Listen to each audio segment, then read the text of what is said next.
লেখিকা ঝুম্পা মণ্ডলের অনুভূতি। গল্পটি ভালো লাগলে অবশ্যই কিন্তু একটা সাবস্ক্রাইব করে আমার পাশে থাকবেন।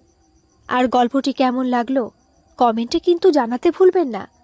তাহলে বেশি দেরি না করে শুরু করা যাক আজকের গল্প।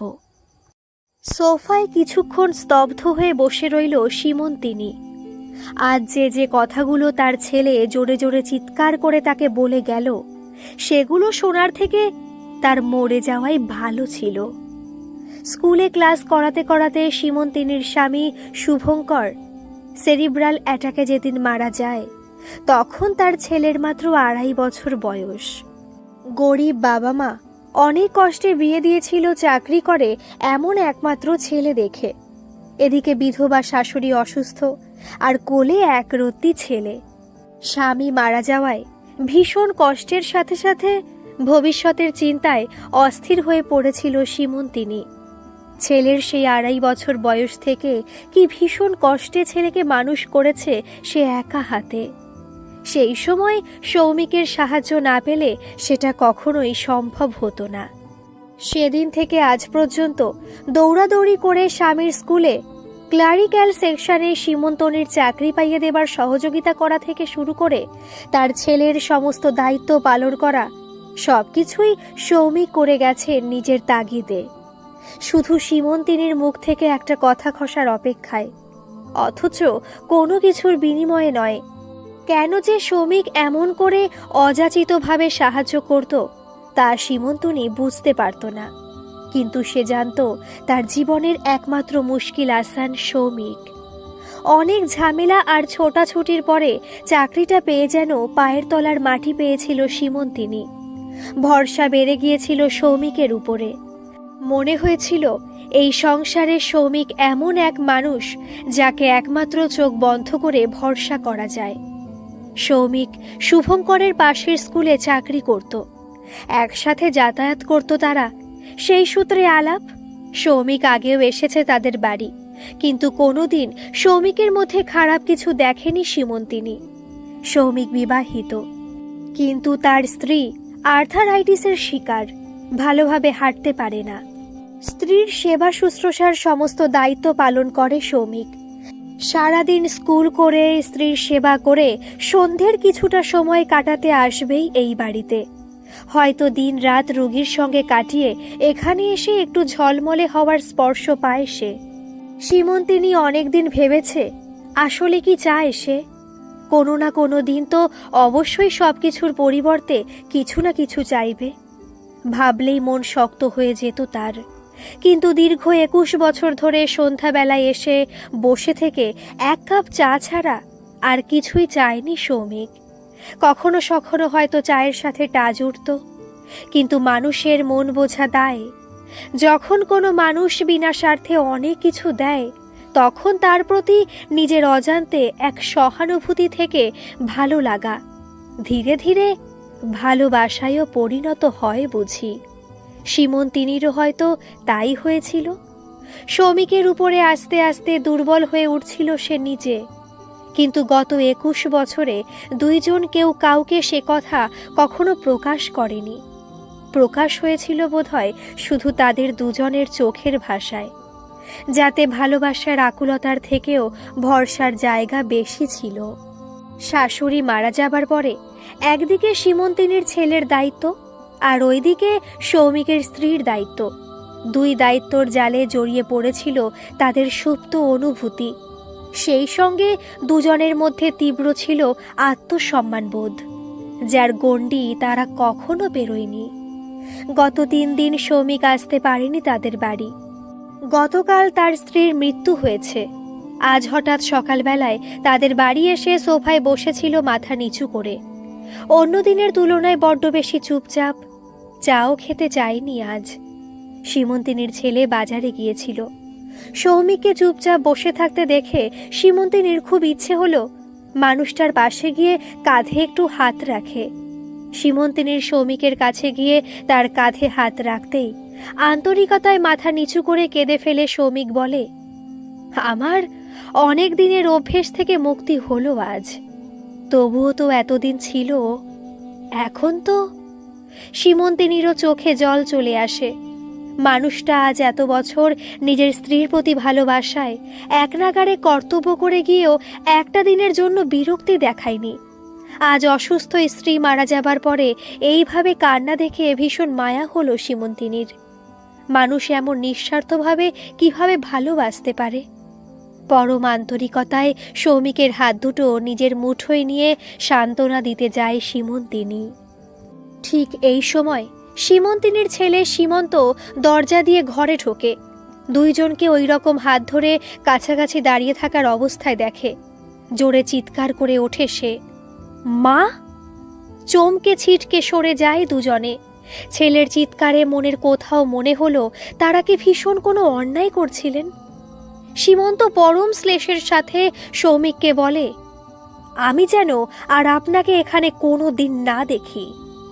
সৌমিক মাথা নিচু করে চলে যেতে চায়।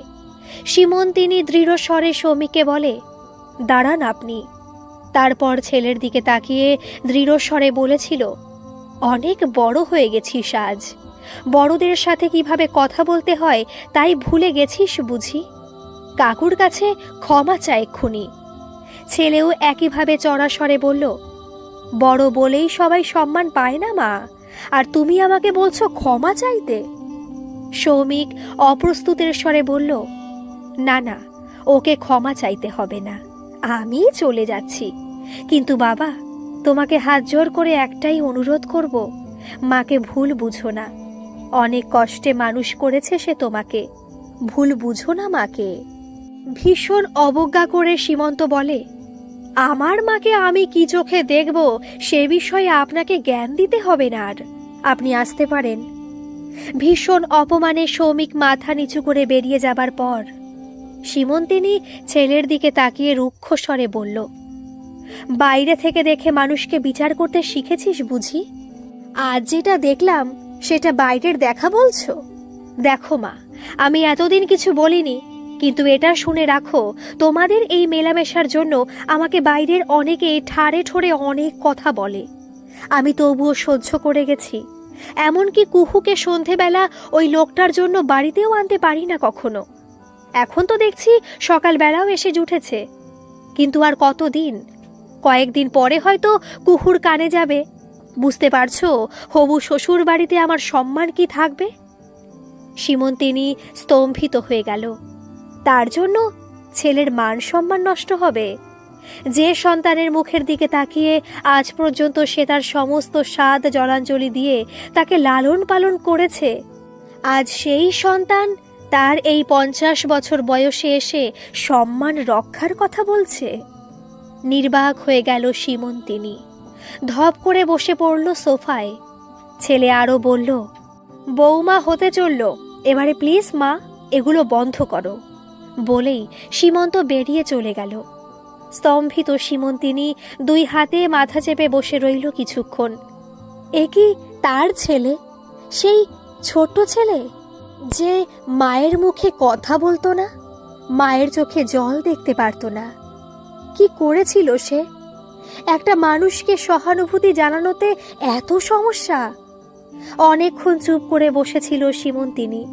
সবকিছু আজ বড্ড প্রকাশ্য, বড্ড ফাঁকা লাগছে যেন। মনের কোথাও এক তীব্র কষ্ট হচ্ছিল তার। সৌমিকের কথা মনে পড়ছিল বারবার। একটু শান্তি ছাড়া আর তো কিছু চায়নি মানুষটা। আজও তো সেটাই পেতে এসেছিল এখানে। ছেলে এখন বড় হয়েছে, চাকরি করছে, কিন্তু যে মানুষটার জন্য নির্বিঘ্নে নিশ্চিন্তে নিজের পায়ে দাঁড়াতে পেরেছে তারা, সেই মানুষটাকে এইভাবে অপমান করতে ছেলের বাধল না? ভালো করে না বুঝে শুনে তাকে, সৌমিককে এইভাবে অপমানজনক কথাগুলো বলতে পারলো তার ছেলে? দুপুর পেরিয়ে বিকেল হতে চলল, ছেলে বাড়ি এলো না। সীমন্তিনীর নিজেরও কিছু রান্না করতে খেতে ইচ্ছে করল না। বাজারের ব্যাগ যেমন ছেলে রেখেছিল তেমনই পড়ে আছে। ব্যাগ থেকে বাজারগুলো বের করতে করতে ছেলের জন্য ভীষণ মন খারাপ করছিল সীমন্তিনীর। রাগ করে কোথায় গিয়ে বসে আছে কে জানে। ফোনটা নিয়ে ছেলের ফোনে ফোন করলো। বেজেই যাচ্ছে ফোন, ধরল না কেউ। সীমন্তিনীর বুকটা ভয়ে কেঁপে উঠল যেন। মিনিট কয়েক পরে আবার করলো ফোন। ভীষণ চিন্তা হচ্ছে তার। এবারে 2বার রিং হতেই ফোনের ও প্রান্ত থেকে, হ্যালো কাকিমা। ওপাশে কুহুর গলা। সীমন্তিনী কি বলবে, শুধু জিজ্ঞেস করলো, সীমন্ত আছে, দুপুরে কিছু খেয়েছে? হ্যাঁ কাকিমা, ওকে আমার মা এখানে খাইয়ে দিয়েছে, ও আমাদের এখানেই আছে। আমরা সন্ধেবেলাতে যাচ্ছি, একটু কথা আছে আপনার সাথে। সীমন্তিনী ফোনটা কেটে দিল। ও তাহলে ওই বাড়িতে গেছে, হবু শাশুড়ি মা হবু জামাইকে খাইয়েও দিয়েছেন। মনের কোথাও যেন একটা সূক্ষ্ম কষ্ট হচ্ছে তার। একটা দীর্ঘশ্বাস ফেলল সীমন্তিনী। তার বারবার মনে হচ্ছে ছেলেটা আস্তে আস্তে কেমন যেন দূরের হয়ে যাচ্ছে। আজকের ঘটনায় আরও অচেনা লাগলো যেন নিজের ছেলেকে। মনটা আবার ভারী হয়ে এলো। তাছাড়া কুহুর গলাটাও যেন কেমন শোনালো। কুহু তার হবু বৌমা, কর্পোরেট অফিসে জব করে। ছেলের পছন্দ ভীষণ স্মার্ট, আধুনিক, ছোট্ট চুল, ধীরস্থির নয় মোটেই। কথাবার্তার মধ্যেও নমনীয়তা নেই, যেটা মুখে আসে বলে দেয়। কোনো রাগ ঢাক নেই, কেমন যেন কাঠখোট্টা কথা। ছেলের পছন্দ, তাই সীমন্তিনীও মেনে নিয়েছিল। কিন্তু আসলে বৌমা বলতে যে ছবি সাধারণত চোখে ভেসে আসে, লক্ষ্মীর মতো মুখশ্রী, হাঁটু পর্যন্ত চুল, শান্ত, লাজুক, নম্র, এসব কোনোটাই কুহুর সাথে মেলে না। মেয়েটা প্রায় আসে এই বাড়ি, এমন ভাব করে যে নিজের বাড়ি। না, এ যুগের ছেলে মেয়েদের লজ্জা শরম একটু কম বটে। সীমন্তিনী ভাবে, তার বিয়ের 1 মাস পরেও তো ভালোভাবে কথা বলতেই পারতো না শাশুড়ির সাথে। যাই হোক, ছেলের পছন্দ যখন, সীমন্তিনী বারণও করেনি। মন থেকে খুব সায়না দিলেও মেনে নিয়েছে সে। ওরা দুজনে সংসার করবে, ওরা দুজনে দুজনকে বুঝলেই হলো। ছেলে হঠাৎ দুপুরে হবু শ্বশুর বাড়ি কেন গেল এইভাবে? নিশ্চয়ই জিজ্ঞেস করেছে কুহু। হয়তো কুহুকে ছেলে তার নিজের চোখে দেখা ভীষণ আপত্তিকর দৃষ্টিকটুর কথা জানিয়েছে। তাই হয়তো কুহু আজ হঠাৎ সন্ধেবেলায় এসে কথা বলবে বলল। একটা দীর্ঘশ্বাস ফেলে ভাবল সীমন্তিনী, আজ হয়তো হবু বৌমার কাছেও ছেলের মতো অনেক খারাপ কথা শুনতে হবে তাকে। ভীষণ অপমানে মাটিতে মিশে যেতে ইচ্ছে হচ্ছিল তার। ও ভেবেছিল ছেলে অন্তত বুঝবে তাকে। কুহু মেয়েটার সাথে আজ কয়েক বছর ধরে প্রেম, একসাথে এক কলেজে পড়তো দুজনে, বিয়েও ঠিকঠাক। ছেলেটা বড় হবার সঙ্গে সঙ্গে কেমন যেন হয়ে গেছে, যেন ছোঁয়া যায় না তার সেই ছোট্ট সীমন্তকে। এবারে কি নিয়ে বাঁচবে সে? 2 দিন পরে তো ছেলে চাকরির জন্য মুম্বাইও চলে যাবে। 2 দিন পরে বউকে নিয়ে যাবে হয়তো। ওদের সাথে গিয়ে ওদের ফ্ল্যাটে ঝামেলা করে লাভ নেই। তাই ঠিক করেছিল সীমন্তিনী। সৌমিককে বলেছিল একটা ভালো ওল্ড এজ হোমের ঠিকানা জোগাড় করতে, ওখানে শেষ জীবনটুকু কাটিয়ে দেবে। আজ মনে হচ্ছে ঠিকই ভেবেছিল সে, কিছু ভুল ভাবেনি সে। ভীষণ কষ্টে একজন মানুষের কথাই মনে এলো তার। ফোন করলো সীমন্তিনী। মনে হলো সৌমিক তার ফোনের অপেক্ষাতেই ছিল। সৌমিকের সাথে কথা বলতে বলতে কেঁদে ফেলল সীমন্তিনী। এই একমাত্র মানুষ যার কাছে নিজের কষ্টের কথা বলতে দ্বিধা করে না সে। কখন কিভাবে যে সৌমিকের প্রতি এত আপন অনুভূতি হয়েছে তা সীমন্তিনী জানে না। সীমন্তিনী বলল, আপনি আজই ওই বৃদ্ধাশ্রমের সাথে কথা বলুন। আমি শেষ বয়সটুকু ওখানেই থাকতে চাই।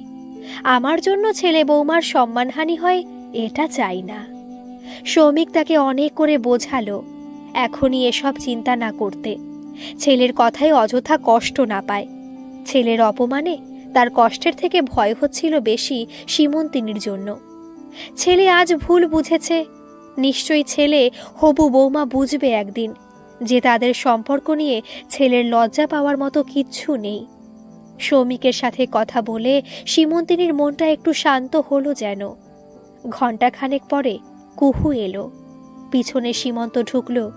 দুজনেই চুপচাপ। এই অস্বস্তিকর পরিবেশ থেকে বের হবার জন্য সীমন্তিনী রান্নাঘরে চা করতে যেতে চাইলে কুহু তাকে বারণ করে তাকে হাত ধরে টেনে সোফায় বসালো। তারপর সীমন্তিনীর দিকে তাকিয়ে বলল, কাকিমা, সীমন্ত আমাকে সবকিছু না বললেও আমি আপনাদের পুরো ব্যাপারটাই আজ করতে পারি। সীমন্তিনী একটা দীর্ঘশ্বাস ফেলে কিছুক্ষণ চুপ করে থেকে গম্ভীর স্বরে বললেন, তুমিও কি বলবে বলে নাও। কুহু বলল, হ্যাঁ, সেটা বলবো বলেই তো আজ এসেছি। সীমন্তিনী মনের দিক থেকে নিজেকে শক্ত করে দৃঢ়ভাবে বলল, উনি আর এখানে আসবেন না, নিশ্চিন্তে থাকো তোমরা। আর আমার জন্য অন্তত কারোর কাছে কথা শুনতে হবে না তোমাদের। সীমন্ত অন্যদিকে মুখ করে রইল। কুহু অবাক হয়ে বলল, কেন আসবেন না উনি? তাহলে তো আমাকেও আসা বন্ধ করতে হয়। কুহুর কথা শুনে সীমন্তিনী অবাক হয়ে গেল। সীমন্ত হতবাক হয়ে জিজ্ঞেস করল, কি বলছিস তুই বোকার মতো? বোকার মতো? সারা দুপুর ধরে তোর প্যাঁচার মতো মুখ দেখেই বুঝেছি আমি। তাছাড়া তুই যে সন্ধ্যাবেলায় এ বাড়িতে আমাকে কেন আনতে চাইতিস না, প্রথম প্রথম না বুঝলেও পরে তোর কথাবার্তা শুনে বুঝেছি খুব। তুই পরিষ্কার করে না বলতে চাইলেও বুঝেছি। কিছু মনে করিস না, একটা কথা বলি। আমার না তোকে পাক্কা একজন স্বার্থপর মানুষ মনে হয়। বিরক্ত স্বরে জবাব দিল কুহু। সীমন্ত ভুরু কুঁচকে বলল, আমি স্বার্থপর? এবারে হালকা হেসে কুহু বলল, হোমা, স্বার্থপর নোস?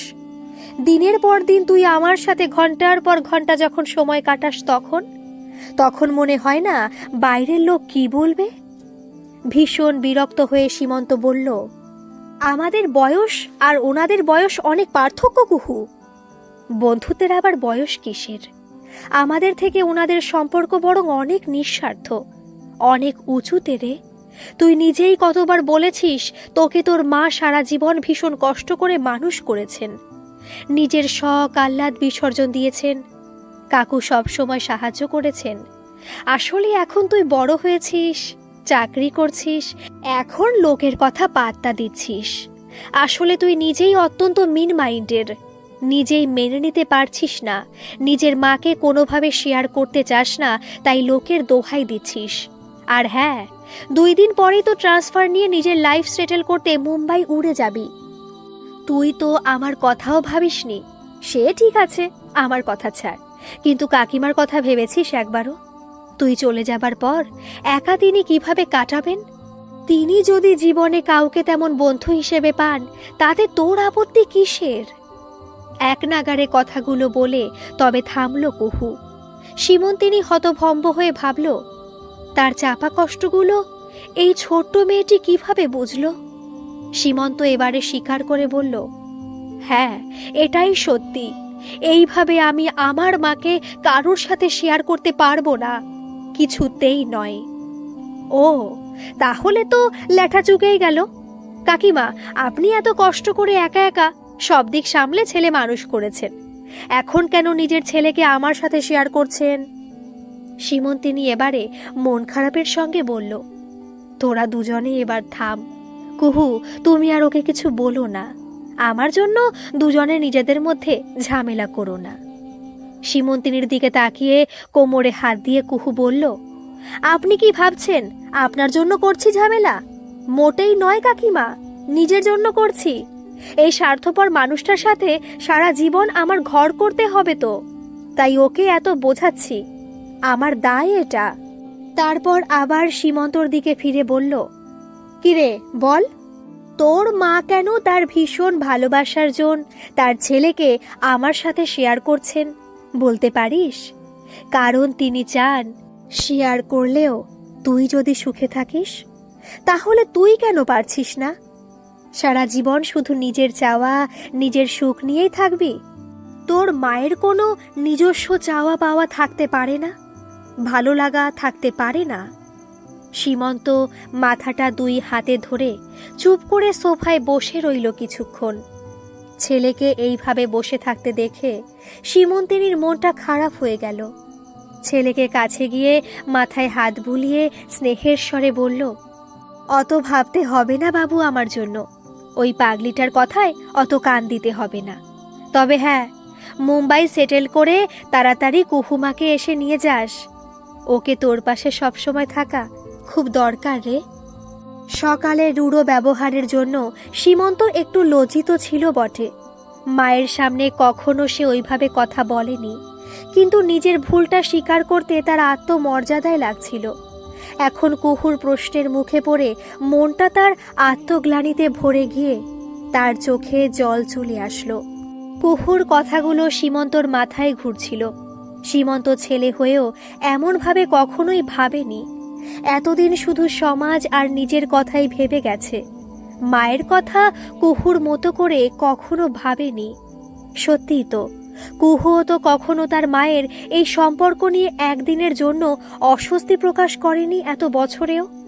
সত্যিই তো, কুহু ঠিকই বলেছে, তার মায়েরও তো একটা নিজস্ব জীবন আছে। সেই জীবনে একজন ভালো বন্ধু থাকতেই পারে। এবারে মায়ের কোমর জড়িয়ে ধরে কেঁদে ফেলল সীমন্ত। আমাকে ক্ষমা করো মা, আমি ভুল করেছি, অনেক বাজে কথা বলে ফেলেছি তোমাকে। কাকুকে, তুমি এক্ষুনি কাকুকে ডাকো, আমি ক্ষমা চাইব। কুহু হেসে বলল, ইস, ছেলের সদ্বুদ্ধি হলো এতদিনে। শোন, তোর এই হেরে মাথায় সবকিছু ঢোকে না তা আমি জানি, অতএব এখন থেকে সবকিছু শেয়ার করবি আমার সাথে। তোর এই প্যাঁচার মতো মুখ আমার মোটেই পছন্দ নয়, বুঝলি? বলে নিজেও সীমন্তিনীর কাছে এসে সীমন্তকে সর সর বলে ঠেলে একটু সরিয়ে সীমন্তিনীকে জড়িয়ে ধরে বলল, আহা, কতদিনের শখ ছিল হবু শাশুড়িকে বুকে জড়িয়ে ধরব, আজ পূর্ণ হলো ইচ্ছেটা। সীমন্তিনী প্রসন্ন হাসি দিয়ে বুঝল, আজকাল স্মার্ট মেয়েরা ভাগিস লক্ষ্মী মেয়েগুলোর মতো বেশি লাজুক চাপা নয়, মনে যা আসে বলে বুঝিয়ে দিতে একটুও পিছপা হয় না। এই মেয়ে শাশুড়ি নয়, আজ থেকে আমাকে মামুনি বলবি, কেমন? বলে এতদিন পরে কুহুকে পরম আদরে জড়িয়ে ধরল সীমন্তিনী।